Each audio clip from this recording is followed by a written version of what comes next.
What was Johnny Wood wearing on his head last week when we had the 16th Racing Alternative? The man's absolutely mad, isn't he? I bet he goes to sleep with that. What was it, Mr. Derbyshire? And it wasn't. It was more stylish than you dressed as an Everton mint. How dare you? And I can call you young man because not because I want to. And you've had your haircut. Great stuff from Johnny Ward last week. Really interesting Racing Alternative. We're moving on. Do you know what, Stephen? This is number 17. Can you believe it? Oh, 17. And you've only done 16, you lazy sod. Can you remember what you kind of a person? And I can actually guess this. What kind of a person you were like when you were sweet 17? Well, yes, I can. I was going racing. I was at college, smoking about 40 fags a day and cavorting after this woman with large breasts. Did you have a bigger booth on than you have nowadays?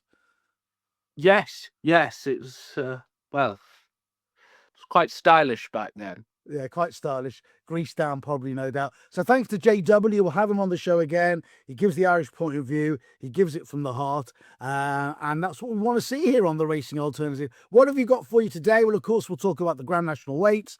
Brilliant. I've got 2 for you for the race initially. I don't know what Stephen's got. He's probably got 10. We'll have the Cheltenham section. Don't swear at me.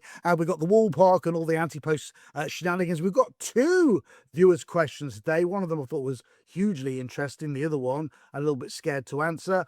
As per normal, Derbyshire's going to rant. Well, he does throughout the whole programme, so who cares? It's not really a section. It's all the way through the Racing Alternative. And, of course, we'll have the weekend preview. It's a good weekend of racing as well, both over the jumps and on the flat. Looking forward to it. I've actually got a horse for you, Stephen, that runs in a 3-mile handicap chase at Fairyhouse.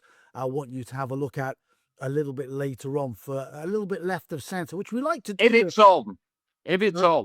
No. If it's on. I mean, Cromwell's off, isn't it? Oh, if it's on, yeah. If it's on, yeah. Well, keep your fingers crossed for the worst Bobby Joe we've probably seen in the last 10 years. And we'll talk about that as well. Hopefully it is on. But it's a very interesting Bobby Joe. Well, we can sort the wheat from the chaff in that race and maybe give you a tip as well. As always, you can join in with us on all social platforms throughout the whole of the world, the universe, etc. And you will hear the man with the hair. Normally, actually, he's got a bit of a sort of, I think, of what I call an imbalanced haircut, because you obviously have a number 2 on there, don't you? And you have like 2 hairs taken off the top, and that's just about it. Your barber, obviously, that's your regular cut. They call it the Derbyshire cut, though, right? They call it something else, which we couldn't replicate on a public medium. No, we couldn't, absolutely. Now, one thing that many people don't think we should replicate on a public medium is all the shenanigans with Constitution Hill. But the big boy is back on Friday night under the lights at Southwell. He's going to run on the flat for the first time. We'll talk about the stabling, the draw situation, and the constant discussion about a race framed for one horse. But he's putting quite short in the betting here, isn't he, Stephen, at 11 to 10? So let's talk about the makeup of the race first of all.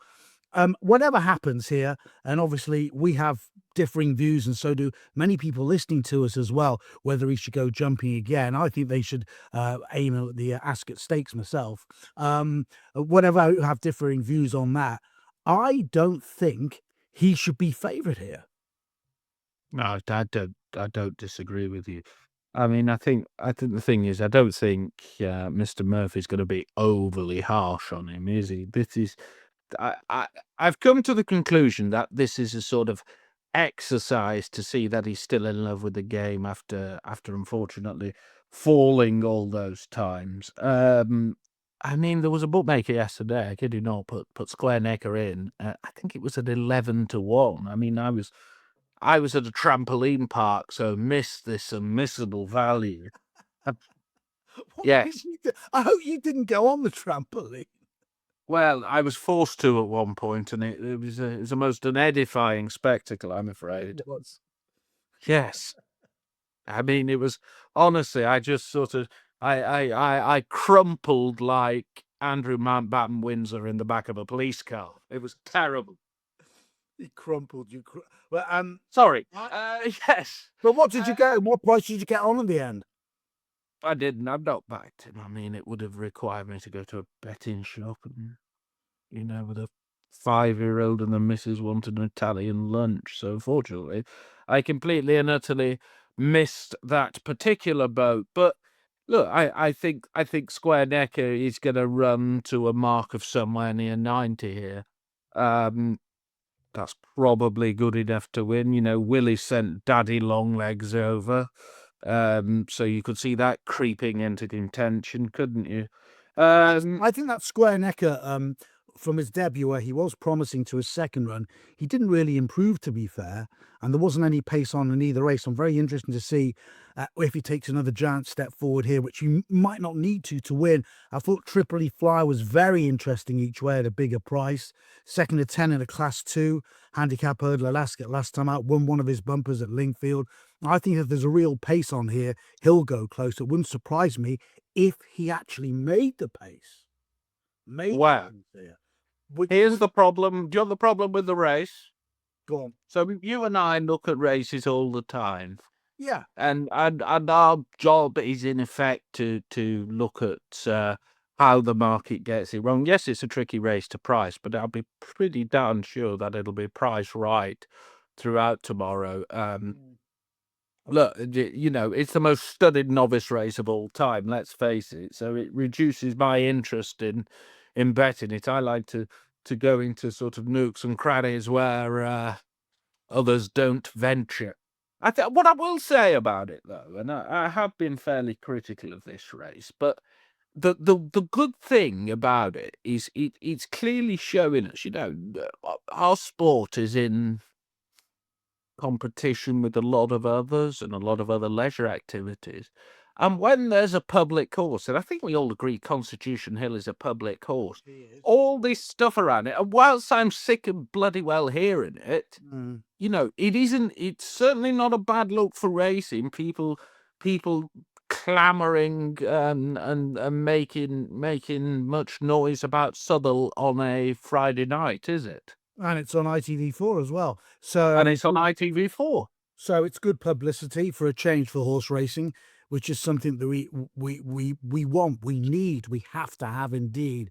What about the draw situation and the stabling? Explain to us that, Stephen, and if you've got a sort of a chip on your shoulder as far as that is concerned.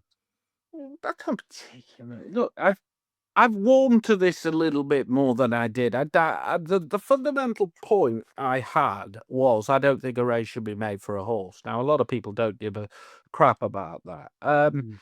But I think there is some upside in what I've said about the publicity. And yeah, they've increased the stable capacity so Constitution Hill doesn't get balloted out. I think at the 5-day stage, when they said Constitution Hill will go, and Nicky's been saying that for a while, for the horse to be balloted out would have been a very, very bad look. So if they increase the stable capacity, to know what, I don't actually care that much. Look, I'm sure we'll all watch the race tomorrow with much interest, but let's. I mean, I think the results probably, there's 3 possible scenarios. He wins on the bridle. I imagine he'll go to the champion early. If he's second, third, or fourth, they'll probably have a think about it and say the engine isn't what it was. And if he's any worse, I think if he's any worse than fourth, they may well just pull stumps at that point, and rightly. I agree. Well, you know what? I think the authorities have played a blinder. I think it's great PR and well done to them. Later on, we're going to have viewers' questions, and if you want to write in a letter to Stephen or me, or it's an email they do nowadays, or maybe by pigeon, theracingalternative@gmail.com. Can we have a carrier pigeon? We'll send it to producers Adam Pigeon. I bet you had a homing pigeon, but you ate it, didn't you, for dinner in a curry sauce? I'm not into pigeon. I find it a little... Okay. Got the Grand National pullout saved for me yesterday from the Racing Post, and I thought it was very interesting. Grand National weights came out, and I forgot I missed the lunch. I missed the freebie lunch at the St George's Hall in Liverpool because I was away in America. And I'll tell you a funny story about America a little bit later on in the podcast. But the Grand National weights are out. No real surprises there. Everybody's tipping up Anti-Post Captain Cody. Then, of course, they're all going, well, look at the Bobby Joe Chase on Saturday. That's probably going to give us the Grand National winner. Well, it won't this year. And as a side dish, and I know you love a side dish, Stephen, as a side dish, yes. I have been told by a very good source that Nick Rocket will not run. Right. There we go. Well, that's interesting. Why? That why made did you enter it? poo your knickers, hasn't it?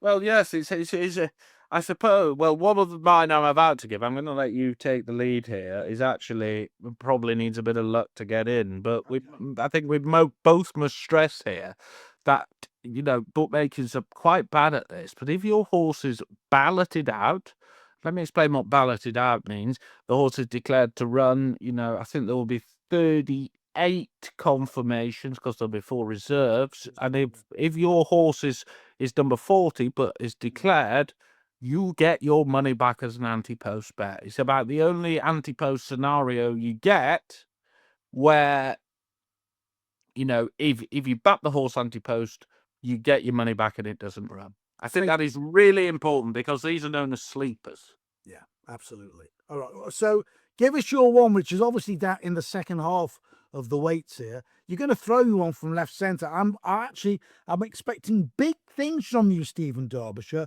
Big things. So first of all, tell me what price it is before you give me the name. It's well, the phone's bloody frozen. Just a second. It was. Well, I was going to tell you what price it was. It was 100 yesterday, but it got back because I did put it up somewhere else, which I'll not say out loud too much. But I think it's about 66 now. Okay, let it flow. Give it to us. Leave of absence. Okay, and the argument is? Well, the argument is, look, unfortunately, he jumped like Norman Lamont in bed last time, which is terrible. But that was on really bad ground at Newbury in a 4-runner race, and this is a completely different sort of setup. And I think the fact they were considering Newbury shows you that they hold the horse in some esteem, and probably that he's a well handicapped individual. Now he is in the ultimate. I thought the run before at Ascot was particularly good, actually. Agreed. But he was second to Deep Cave. I think that, this race has changed, and what you don't have anymore winning it is a bloody old plodder, right? You've got to have something. It's changed immeasurably. You've got to have something with a touch of class. Who's basically pretty young as well. It's no longer a race where you're gonna take Just So, for example, who was second in the Grand National 30 years ago. It was a cartel. But well, yeah, you and I would have beaten Just So off a standing start. Well, I might have. I don't think you would have. We'll have a foot race at Kempton, sir. So I don't mind it. I mean, the horse has only had 7 runs over fences, 11 runs in total. Came from Chris Gordon to Anthony Honeyball, and I just don't think Anthony Honeyball has bottomed him off a mark of 146. He's had a light campaign, not a hard campaign. Yeah. I wouldn't mind if they went straight there, to be honest. I thought at 100s, I played a dart. No, I think it's an interesting dart, because here's a horse that won't be inconvenienced by spring ground. In fact, the better the ground, the better for him to shore. He likes to race prominently. Another plus in what I call the new Grand National. And I think that's a very interesting dart. I've gone for 2 more obvious ones. I still can't believe this horse is available at 40-1 because he's been so aimed at this race. He actually runs in the Bobby Joe on Saturday, but if it goes ahead and it's heavy ground, it's just a blowout for him. Is 3-Car Bragg, who has finally begun to fulfill the promise he showed as a staying novice hurdler and a novice chaser. He ran in the race last year as a novice.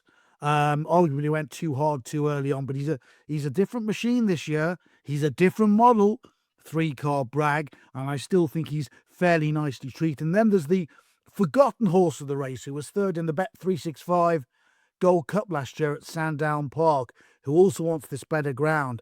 Third behind Resplendent Grey and the Whitbread.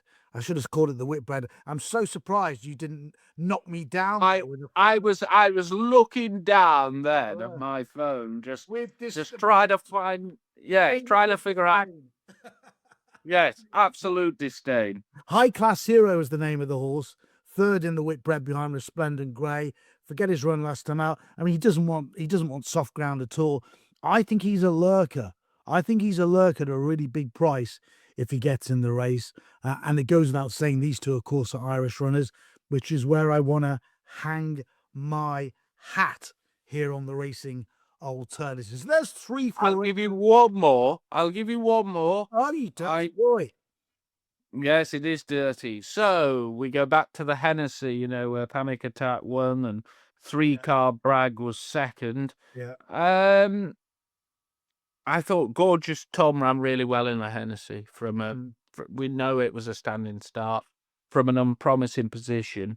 They've obviously put him away with this sort of race in mind, and I think he's got a chance. I mean, the handicapper actually put him down a couple of pounds for that. I thought that was most generous. And again, we've alluded to this. No, he's not a prominent racer, but I suppose that's built into the price at about 40 or 50 to 1.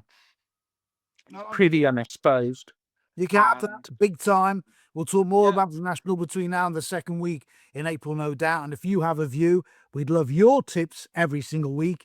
And indeed on the National as well. racingalternative@gmail.com is, come to us. Let's hear you. Let's hear what you've got to say, because this is your program. Without you in there, we've got no chance. And our thanks to our sponsors, NRG.bet as well, for supporting the Racing Alternative. Now, for those you've come very American, haven't you? I'm just waiting for you to come out with some sort of American phrase like "howdy partner, put it there" or something.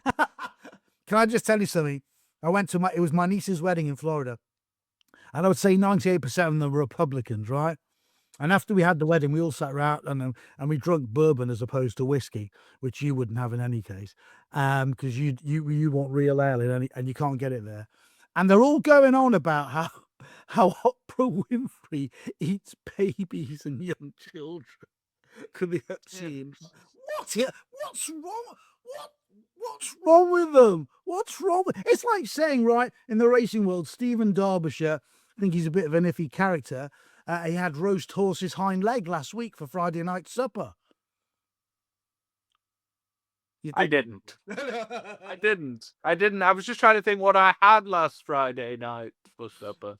And it was probably a doner kebab. Yeah, probably a doner kebab, which is probably from a horse in any case. Yes. Little bit of Cheltenham coming up. Let's go to from the Grand National to Cheltenham, because it's just over the hill, isn't it, Steve? And I find it fascinating how people bet anti-post. And many people lurched onto the back of the Wall Park. I think it was it for the Kim Muir, without the handicap entries and weights being known. And lo be told, what's happened? The boy's not entered. But that's the price you pay if you back anti-post. It is, without knowing the bloody entries. Yeah. I mean, I think, call me old-fashioned, but the way I usually play a race would be, especially a handicap, is I want to see what's entered first. Yeah. Well, that's rather old-fashioned. What about the Ryanair? Let's talk about the Ryanair. Is it Factor File? Is it Gallic Warrior? You know, it wouldn't surprise me, Stephen, if neither of them run the Ryanair, although it's odds on one of them will. I can't believe he's not going to run Factor File in the Gold Cup. And if the ground turns soft, or the weather forecast is for plenty of rain and soft ground, I think they'll probably run Gallic Warrior in the Gold Cup as well, And nobody's talked about that distinct possibility, which opens up the anti-post book for the Ryanair, which looks an absolute humdrum of a contest. It does, you've got to find one each way, haven't you? I mean, I thought the obvious starting point was Hart Wood, and Yeah. you know, the horse ran very well in the race last year. Won that awful race around Tremor. What was it? Wildburn Photo always used to Yeah. win. Yeah, on New Year's Day. Um, I thought he ran really well in this last year. Now, look, I don't think he would beat Factophile. Certainly on last year's run. But you look what else is in there. You know, you could even. So I've had a little bit each way on two in this. Obviously, I think Hartwood each way is pretty darn solid, and the significant advantage of having that bet is if they both don't run, you're in a really good place at what is he, about 8? No bet. I think that's fine. Couldn't have John Bon round Cheltenham. I wasn't especially enamoured last week by Ascot. You know, he only just beat Pic D'Orhy. He was from a spectacle point of view, it was great. You know, you had two old warriors going at each other, but you know, it was. Yeah, well, I was gonna say it's a bit like Private Fraser versus Private Godfrey. Yeah. Unfortunately, I think you could just have a stab at a huge price at Matata. And I know he was abominable at Windsor, and you probably think, "What are you going on about?" But he's won. He's won at Cheltenham this year, and he's won a handicap of 154. Now, from a form perspective, that isn't. Let's say they both don't run. That isn't a million miles away from where you need to be. You might only need to run to, I don't know, 160, 161, 162 to win the race. Yeah. Rather than, you know, 170 echelons. So I think Matata is interested at a huge price. Okay, I actually think a horse in the high 150s, if they both don't run, gets in the frame, and quite readily so. I was intrigued by Firefox, who was a really good novice hurdler. Didn't really take to fences initially. Then he's run that really good race in the Irish Gold Cup, but I thought he was flattered coming from off a really fast pace. He was held up just to get as close as he could do at the finish. But I think he wants spring ground, and I think the setup of this race on the new course for Firefox would be beautiful for him. Be interesting to see whether Gordon actually lets him run in the Martel rather at Aintree and leaves Cheltenham alone. But I think if he runs here, I think he's currently 25 to 1. As you say, in a race with no strength and depth at all. I mean, it's crying out for a horse like him to run in. I think he's got a chance. I think he's just taking time to take to fences, and that's the be all and end all with him. You're I listening. think the message is, Paul, is Go on. that you know, unfortunately, you need to look. You need to look for something outside the box, because guess what? The box might not turn up. Yeah, you know what? I could easily see 6 or 7 runners lining up for the Ryanair. To be fair for you. Okay, the Racing Alternative, edition number 17. Can you believe it? Time goes on. You can see how Derbysh has aged through the 17 episodes. I've only done 16, so I'm as fresh as the proverbial daisy at the moment. Question time. Nothing to do with the BBC, I'm afraid. And the lovely lady who presents Question Time?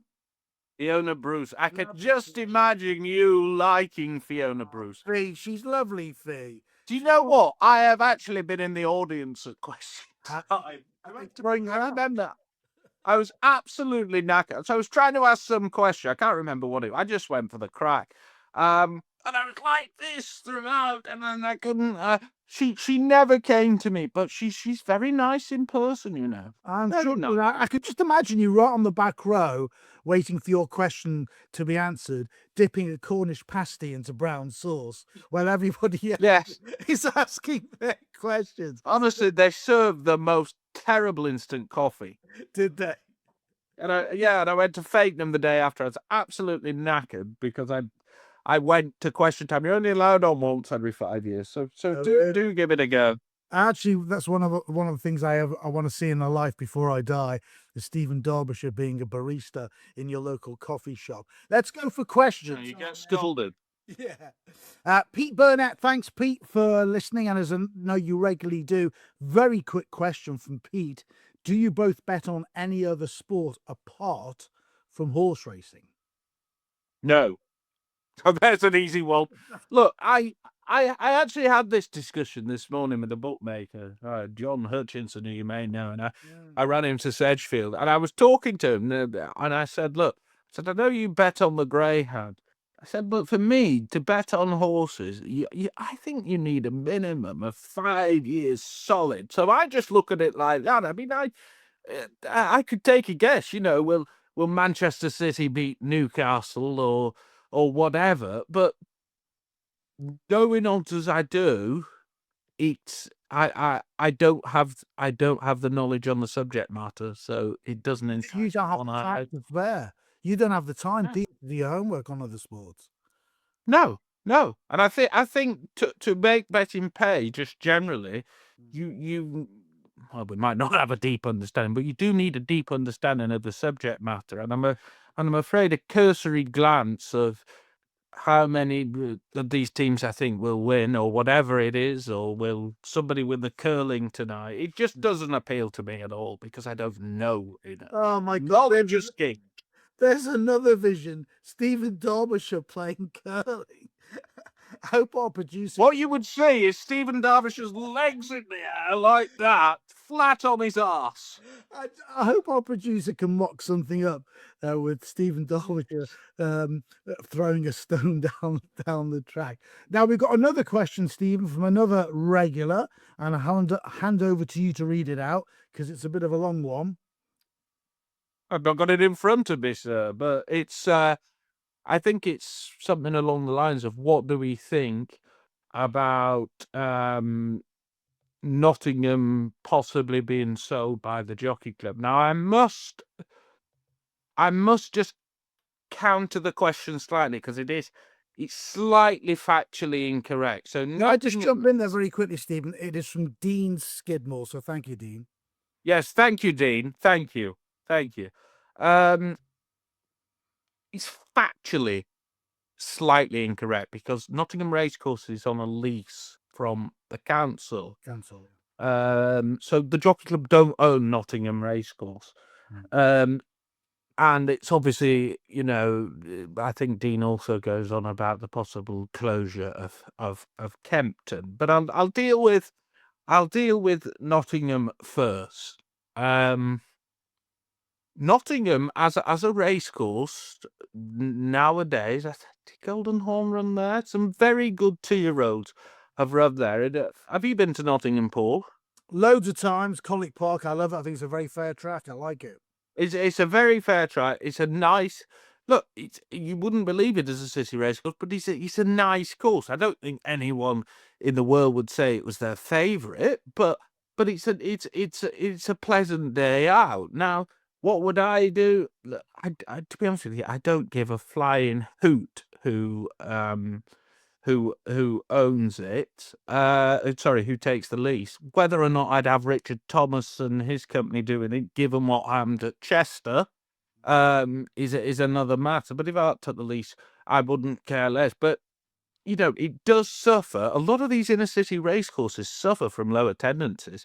You wouldn't believe it. But after Fakenham last week, they had a very good crowd on. Kelso get a good crowd on. So oh my God, somebody's just put a picture of me curling on. So they all have a wonderful crowd on. Yeah. But these inner city ones do struggle to an extent. Obviously, your likes of your Aintrees and your Yorks don't, but the lower grade stuff do. So how do you get racing good at Nottingham again? And I think they should reintroduce jumping. Agree. You wouldn't believe I was young enough, old enough even, but I did see Large Action run at Nottingham. I saw Rough Quest get beat at Nottingham on what used to be City Trial Hurdle Day. It was this very weekend. They used to send Channel 4 and Leslie Graham, remember her? Lovely. Now lives in France, I believe. But the point is that got a crowd, and clearly flat racing isn't working from a crowd perspective at Nottingham. Aside from Ladies' Day, which they have it once a year. The good ladies of Nottinghamshire come adorned and look thoroughly ravishing for the day. But apart from that, no buggers there. So you've got to do something else. Get the jump in there. Now, here's a left field idea for you. Go on. Let's say Art get the lease. Would anyone... There's a finite number of fixtures, and we keep screaming about cutting fixtures. So you can't say, well, we'll add some more jump fixtures to Nottingham, because that's the wrong argument, I'm afraid. But would anyone care if jump racing left Southwell? I honestly don't think they would. So I think if Art get the lease, they should reintroduce jumping at Nottingham and stop it at Southwell. Interesting. Because it's a wretched, it's a wretched bloody portable, those fixed brush horrible things at Southwell. I mean, Southwell's just the makeup of Southwell's track is it's ovular, and it's very American since they redeveloped it 30 odd years ago. Yeah. It's not by its nature now a natural jumping course, and I would argue, because of course they still use the jumping course at Nottingham on the flat as a second course, that it could be brought back fairly quickly, like they've done at Windsor. I miss jumping at Nottingham. Okay, well, if our friends from Mark are listening, Stephen Derbyshire will, for his suggestion, only require a 5-figure price for that. And I get 10% of it. So that's nice. I think that's fair enough. What do you think? I'll have that. Okay, fantastic stuff. So, yeah, I agree with you with the Southwell as well. And thank you for those 2 questions to Pete and Dino, which brings us nicely on to Stephen Derbyshire's weekly rant. He loves a rant. He rants to his wife, he writes to his daughter, he rants to every food kiosk and every race course in the country. But now it's his time to rant to you on the Racing Alternative for a couple of cards a week on Sunday, dear man. Yes. Well, what's a good time for the working man or woman to go racing at the weekend? Yes, and obviously we've got Huntingdon and Ffos Las next Sunday, haven't we? So I thought, well, I'll go and see. I think I don't particularly like going racing at Ffos Las. I don't like it. So I'll go see the Oxo Chase at Huntingdon. And obviously Paul was about 20 when Oxo won the national in what year? Well, 18 I was. 63, was it? 59. 59. So, yeah, the Oxo Chase at Huntingdon. And so I thought, all right, and that meeting been the last couple of years. Fair enough. And then we get this, it's like having Aldi or Lidl orange squash. This much in.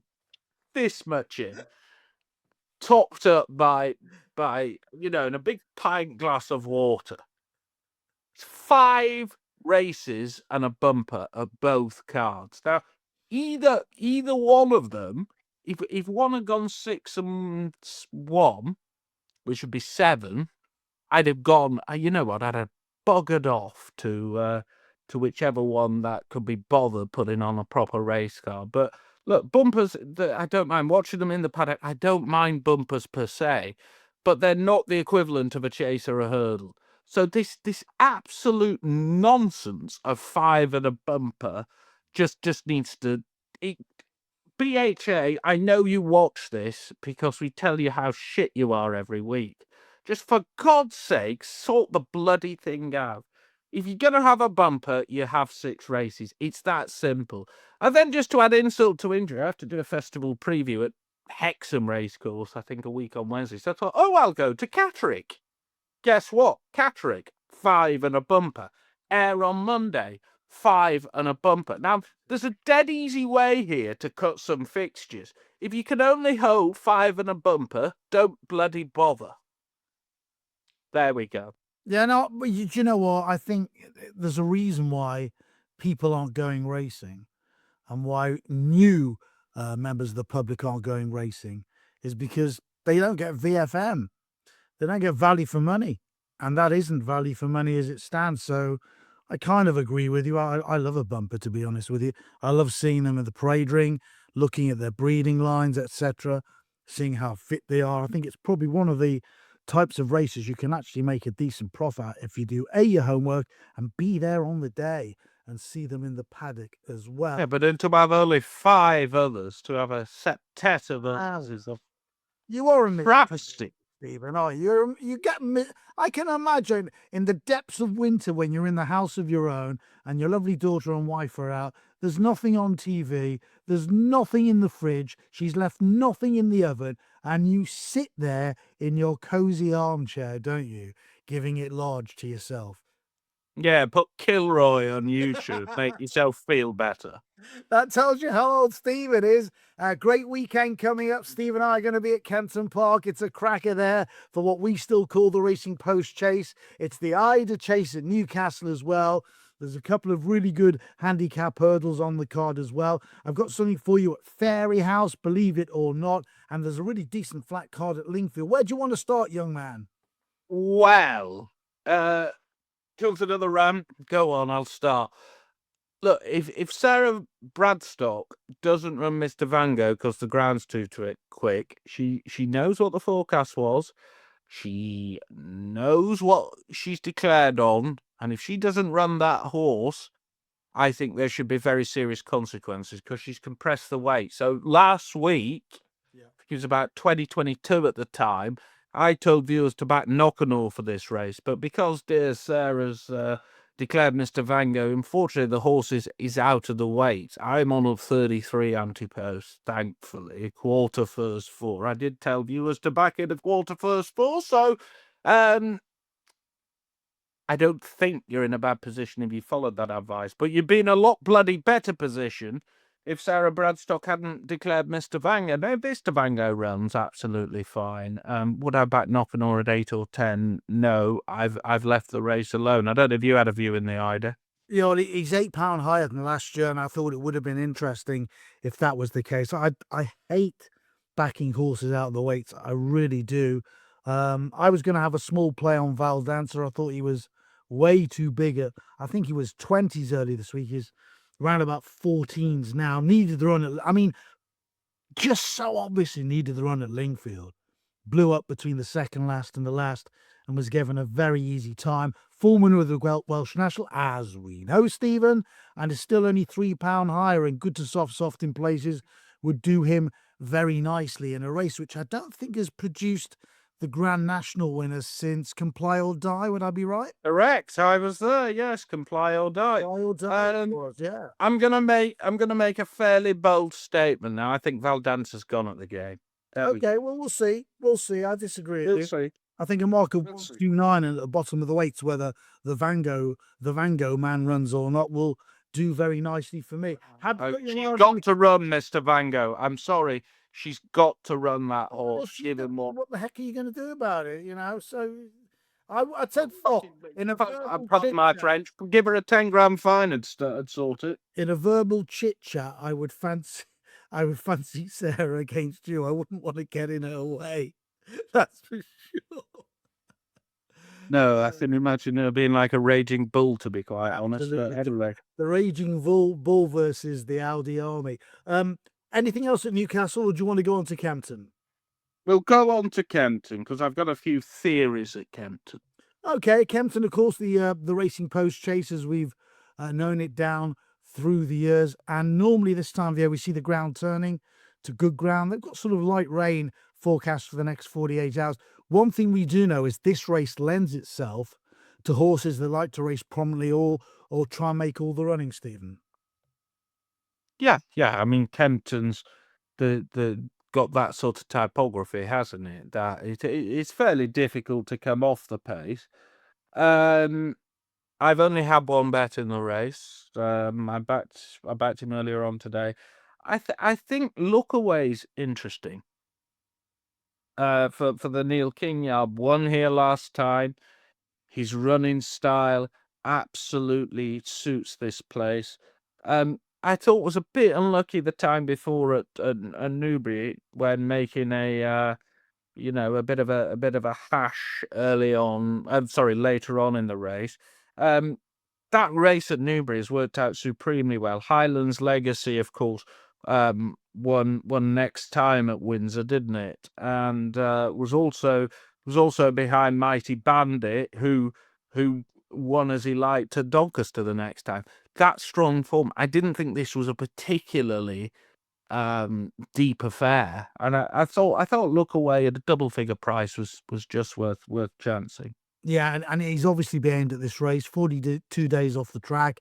He's won at the course. He's up to 3 miles as well, which I think will suit him. He's by Ask out of a Westerner mare, so every chance and more he's going to stay 3 miles. And he's going to be at the sharp end. I've actually backed him last week at a much bigger price. I think I got 18 to 1 about him each way. But I also backed Soul Icon, who was 2 lengths off the Doyen Chief over the course and distance, and has an £8 turnaround in the weight. He loves it round here, Soul Icon. Now, he has a very different running style to Lookaway. He'll be held up in midfield or to the forefront of the rear of the pack here, and he likes just to pop away. Ryan Corcoran takes a massive £7 off his back, so he goes beneath the 11 stone mark. So I had two really, unusually for me, two really lumpy bets on Lookaway. I think it was 18 to 1, and Soul Icon at 16 to 1. I don't disagree with you, by the way. I think Soul yeah. Icon's a right check. I just think they're both suited by the race. The lad on him, Ryan Corcoran, is the best £7 jumps claimer around at the moment. He's very, very good. Some of them are just, they clearly need some experience. This lad's good.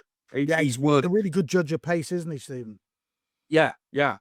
So I do agree with you there. Do you want something from completely the left field? And well, why not? You are a communist. Oh yes. Of course. Yes. You've stumped me there, calling me a communist. Good heavens. Commie Derbyshire. You're only commie in Derbyshire. Oh dear. Right. On, tell me. I'll go completely left field. So cast your mind back to last Sunday when you were probably on some beach or beating an alligator. Siesta Key Beach, to be precise.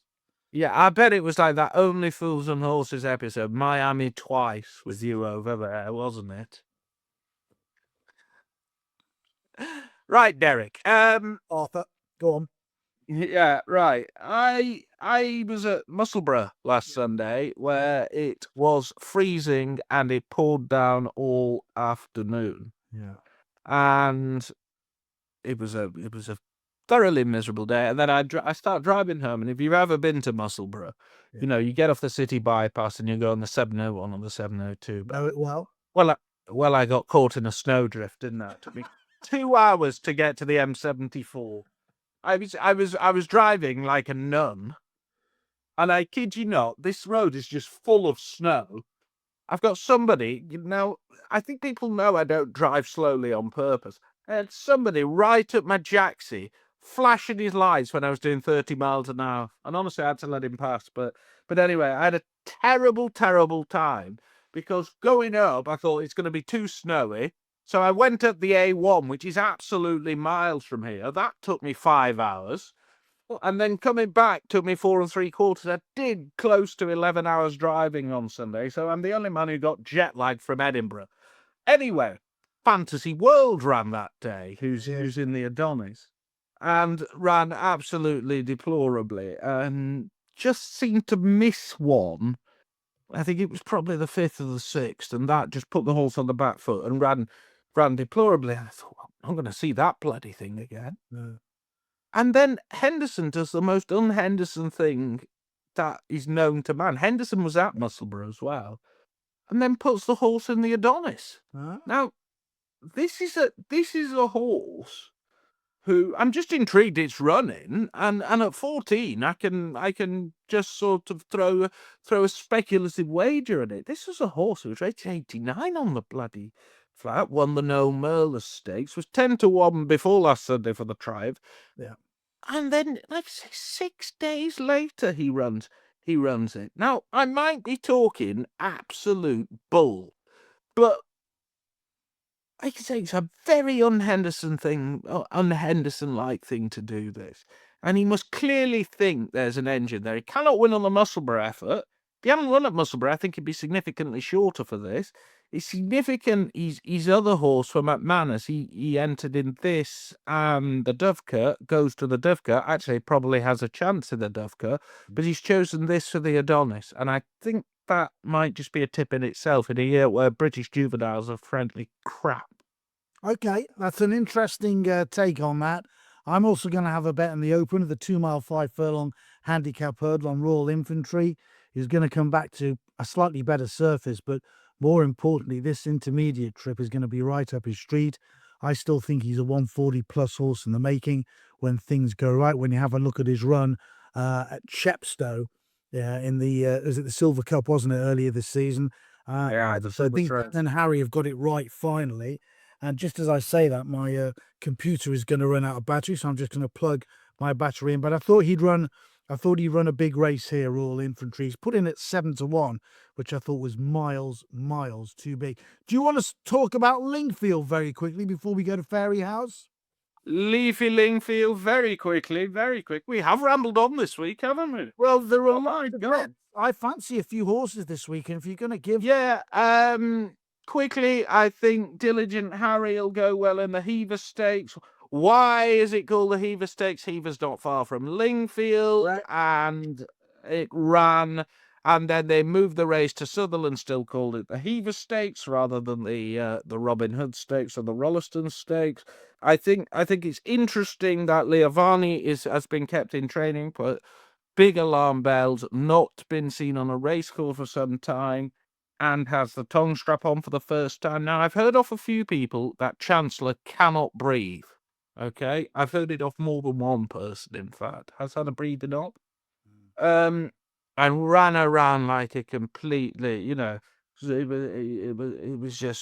was running around like undercover cops at Sandringham, this horse at Southern last time. And up in trip for a horse that apparently can't breathe. No, thank you. I think Boiling Point's better on the rolling mile, not round a tight turn at Lingfield. So I've actually Dutch 2 in the race. Nebras, who I remember being supplemented for the Racing Post Trophy. Yeah. I thought ran really, really well at Lingfield last time. And Sky Safari was probably second to a bit of a handicap block last time in the shape of Morafore, who I think will go on to better things. But Sky Safari is on a very deep upward trajectory. I'd rather back those two than the two more fancy ones in the Winter Derby. Okay, let's talk about Fairyhouse. We hope it's going to be on. Big race of the day. There's a Bobby Joe, of course, which has produced national winners left, right, and centre. It's a grade 3 over 3.25 miles, 3:15.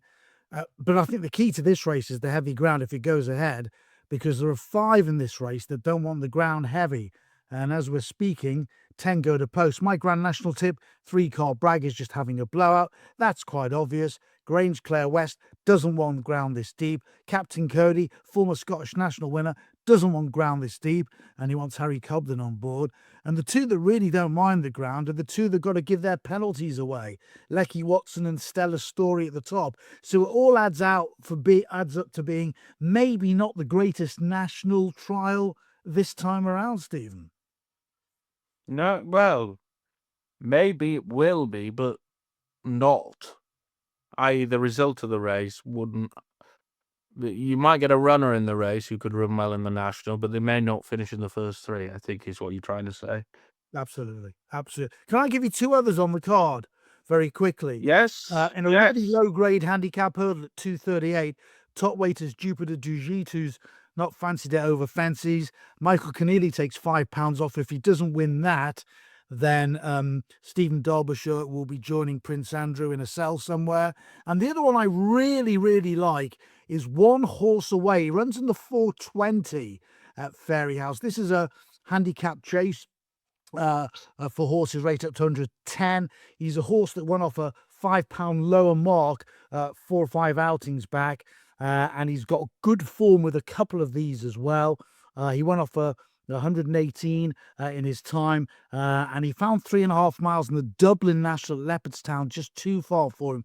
This is an absolutely perfect race for him. If you don't like looking at the shoulder races on the Bobby Joe card, have a look at One Horse Army, who runs in that staying handicap chase of 420 at Fairyhouse. It makes for very, very interesting viewing.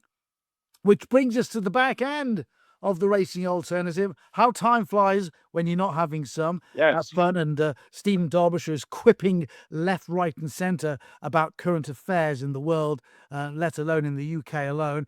What is your best bet of the weekend, Darbo boy?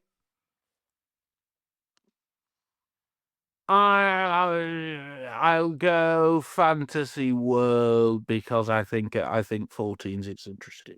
Okay, value for money as it always is. I'm going to go, of course, on the all-weather in a low-grade sprint handicap in the 6 o'clock at Chelmsford, a horse that I think is now ready to strike. It doesn't win very often, but here's the most important thing when you have sprints on the all-weather, whether it be Wolverhampton, Southwell and Chelmsford. You've got a field of 10 or more. The makeup of the race, how much speed is in the race up front? Are we going to get a well-run race? You can always be wide of the mark when you think on paper that it is, and sometimes it's not. Burrowback, I think, is £11 below his last winning mark, and I think he'll be closing in on the pace setters. Is that Derek Shaw's? It is indeed, off what I think will be a really fast run race. Did it run at Wolverhampton last time? I think it possibly did, yes. Yes, I backed it. It ran absolutely appallingly. I remember literally sort of freezing to the floor in a almost snowman statuesque style, and just crying as they came past the line at Dunstall Park, and then hot-footing it to the car park. I hope he runs a lot better for you. He does need his front end. Which is his way, but you know what? When he's running his last 5 races, there's been no pace on. The makeup of this race suggests there's going to be pace on as a Yeah, he swung wide into the straight. Yeah. Lost all chance. I see it. Despite making late gains. Well, Mr. Dobbin, it's been lovely being back with you again. Great. I'll buy you a Guinness. I'll buy you a Guinness at Kempton because I know you're entertaining corporate clients, and if if they're stuck up, you'll need a bloody drink, won't you? And a packet of cheese and onion with it as well, so my bad breath goes that way as well. Everybody have a great end of the week and a great weekend as well.